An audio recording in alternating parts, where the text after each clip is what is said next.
और ADG law and order Rishabh के साथ इस वक्त जुड़ गए हैं। तो ऋषभ, इस वक्त क्या जानकारी इस पूरे मामले को लेकर?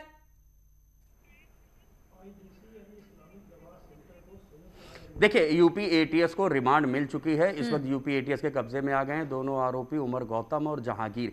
उमर गौतम के गिरफ्तारी के समय जो रजिस्टर बरामद हुए थे धर्मांतरण से संबंधित, जिसमें डेटा था करीब 1000 लोगों का, जिनको गैर मुस्लिम से मुस्लिम बनाया गया है।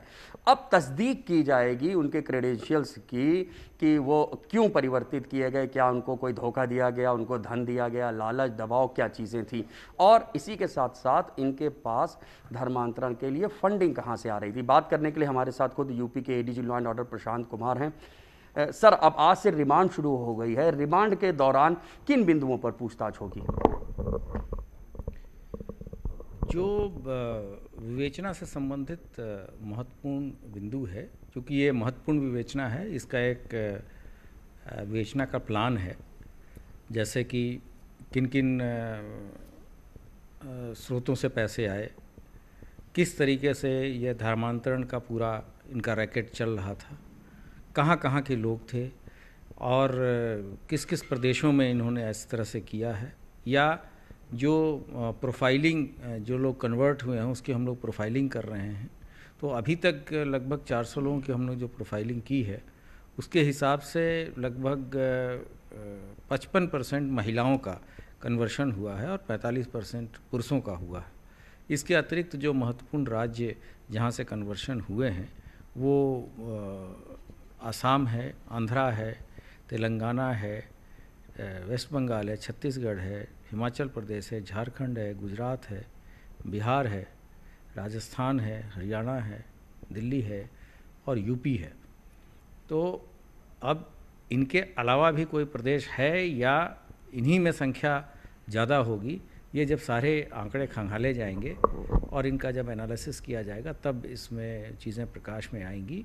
लेकिन जो प्रथम दृष्टया साक्ष्य मिल रहे हैं उसके हिसाब से संख्या 1000 से ज़्यादा भी हो सकती है। आज एक पब्लिक डोमेन में उमर गौतम का खुद का वीडियो चल रहा है, जिसमें खुद ही उसने ये तस्दीक किया है कि लगभग 1000 लोगों का धर्मांतरण उन्होंने कराया है।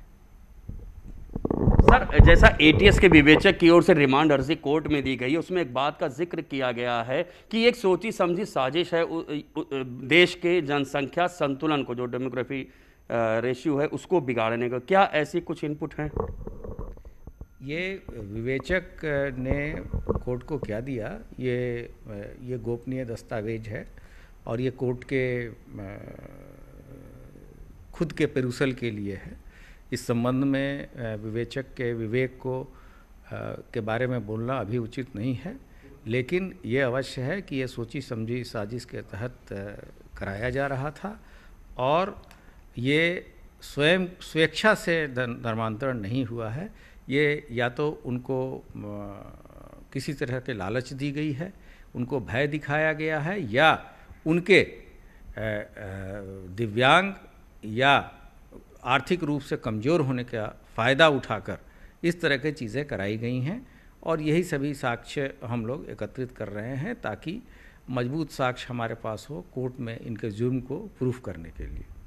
सर, उसी रिमांड अर्जी में यह भी जिक्र किया गया है कि इनके आरोपियों के जो मोबाइल का डेटा एक्सट्रैक्शन है उनकी डिटेल्स को और वेरीफाई किया जाएगा, और उसमें कुछ ऐसे नंबर्स मिले हैं जो आईएसआई से या विदेश के जो नंबर हैं। इसी के साथ इस्लामिक दावा फाउंडेशंस को जो रकम मिल रही है वो भी विदेश से आ रही है। ये तो पहले से ही हमने बताया था कि इसमें जो फंड का ट्रांजैक्शन है वो विदेशों से भी है और देश से भी है और काफ़ी अच्छे खासे अमाउंट में है। तो ये सभी चीज़ें विवेचना का प्रश्न है। और जहाँ तक किसी एंटी नेशनल ऐसी संस्था जो कि हमारे यहाँ किसी तरह से गलत गतिविधियों को अंजाम दे रही है, उससे है कि नहीं, इसके बारे में अभी चीज़ें विवेचना हो रही है। और जैसे ही कुछ ऐसे कंक्लूसिव प्रूफ मिलेंगे हम लोग आपके साथ शेयर करेंगे। सर, एक नोएडा के एक इंस्टीट्यूट की बात चलती है जो डम्प एंड डफ सोसाइटी वहाँ पे बनी हुई है, तो वहाँ पर बता रहे हैं कुछ कश्मीरी छात्र थे, वो भी वहाँ रखे गए थे और तमाम साइन लैंग्वेजेस के माध्यम से उनको मोटिवेट किया जा रहा था या इस्लाम कबूल करने के लिए प्रेरित किया जा रहा था। क्या कोई अभी तक ऐसा इनपुट है कि इनको कश्मीर भेजा जा रहा है या किसी भी तरह से किसी आतंकी गतिविधि या किसी आतंकी संगठन से जुड़ने के सबूत मिल रहे हों? जो वहाँ जैसा कि मैंने बताया कि जो लोग डेफ एंड डम्ब हैं उनको आप बहुत आसानी से किसी भी चीज़ के लिए प्रेरित कर सकते हैं, क्योंकि वो शुरू से ही इस तरह की जिनके पास इस तरह की फिज़िकली जो चैलेंज्ड हैं उनकी जो मेंटल स्टेटस है वो इस तरह का नहीं होता कि वो स्वयं के विवेक से चीज़ें डिसाइड करें, जैसा कि कुछ मूक एंड बधिर बच्चों के गार्जियंस ने भी ये बताया है। तो ऐसी स्थिति में जो व्यक्ति बोलने की स्थिति में नहीं है, समझने की स्थिति में नहीं है, उसके कंसेंट को कैसे इन लोगों ने माना और कैसे कार्रवाई की, और उसमें से कुछ बच्चे बाहर भी गए हैं। ये सभी चीज़ें अभी विवेचनाधीन है कि बच्चे कहाँ कहाँ भेजे गए और किन किन चीज़ों में है, उस संस्था का क्या रोल है जहाँ पर थे, उन लोगों ने इस तरह के क्रॉस चेक्स क्यों नहीं किए। ये तमाम बिंदु हैं जो उस पर विवेचना आगे चल रही है। सर, क्या कुछ धर्मांतरण कराए गए लोगों से अभी तक आपकी पूछताछ या बातचीत हो पाई है, और क्या ये किसी सेंट्रल की एजेंसीज एनआईए या ईडी तक जा सकता है मामला? हमारी बात जो उनके जो लोग धर्मांतरण जिनका बच्चों का हुआ है उनके कुछ के गार्जियन से हुई है, और जहाँ तक अन्य एजेंसियों का सवाल है उनका अपना भी ब्रीफ है, उनका अपना तरीका है विवेचना का। अगर वो स्वतंत्र हैं इस विवेचना को अपने स्तर पे भी करने के लिए, तो उस संबंध में मैं कुछ भी कहना नहीं चाहूँगा। लेकिन अगर कोई भी सहयोग या तो मुझे हम लोगों को उनसे अपेक्षित होगा या उन्हें हमसे अपेक्षित होगा, तो हम पूरा सहयोग लेंगे भी और देंगे भी। सर, एक ये भी जानकारी मिल रही, जो इस्लामिक दवा सेंटर है उसके पास फंडिंग जो हो रही थी अमेरिका से हो रही है, कतर से हो रही, कुवैत और कुछ खाड़ी देशों से भी हो रही है। क्या उन खातों की, उन ट्रांजैक्शंस की भी जांच होगी, उन संस्थाओं की क्रेडिबिलिटी चेक होगी? नहीं, अवश्य। मैंने कहा कि जो भी आय के स्रोत हैं, फंड क्यों आया और किस स्रोत से आया, या ऐसा तो नहीं कि केवल उसको एक वाया मीडिया बना के वहाँ से फंड को ट्रांसफ़र किया गया। फंड का मूल स्रोत क्या था, इसके तह में भी जाने का पूरा प्रयास होगा।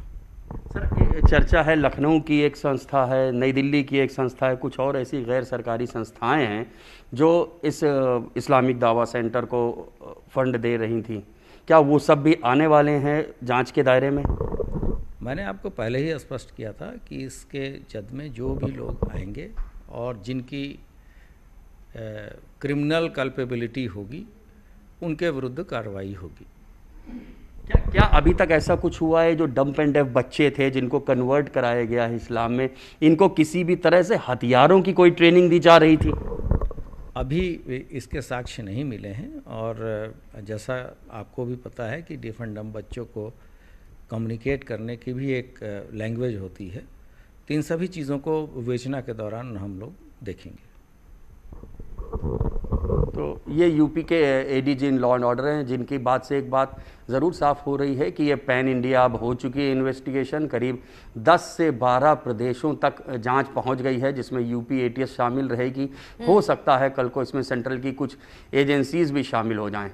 चलिए, बहुत बहुत शुक्रिया आपका ऋषभ जानकारी देने के लिए। तो एडीजे लॉ एंड ऑर्डर बता रहे थे प्रशांत कुमार जी कि किस तरह से इस पूरे मामले में जो खुलासा हुआ है ये कहीं ना कहीं धर्मांतरण से जुड़ा हुआ है और जबरदस्ती धर्मांतरण से जुड़ा हुआ है। हालांकि इस पर अभी जांच चल रही है, लेकिन सबसे बड़ी बात उन्होंने ये बताई कि अब तक जितने भी लोगों का धर्मांतरण हुआ है उसमें ज्यादातर महिलाएं हैं। 55% एक रेशियो के मुताबिक 55% महिलाएं हैं और 45% पुरुष इसमें शामिल बताए जा रहे हैं। और ये कहीं ना कहीं मोटिवेटेड है, बिल्कुल सुनियोजित तरीके से धर्मांतरण कराया गया है और हर एक एंगल से अब इसकी जांच हो रही है। और सिर्फ प्रदेश ही नहीं, यानी उत्तर प्रदेश का जिक्र उन्होंने नहीं किया, उन्होंने कई ऐसे राज्यों का जिक्र किया जहां पर धर्मांतरण लगातार कराए जा रहे हैं। पाकिस्तान की बात हुई, बाहर से फंडिंग की बात हुई, उन्होंने कहा यह भी हम जांच कर रहे हैं कि किस तरह से यह फंडिंग हो रही थी। अकेला उमर गौतम था, उसके पीछे कितनी एजेंसियां थी, कौन कौन लोग थे, इन सब की तस्दीक करने की कोशिश हो रही है और एटीएस पुख्ता सबूत जमा करने की कोशिश कोशिश कर रही है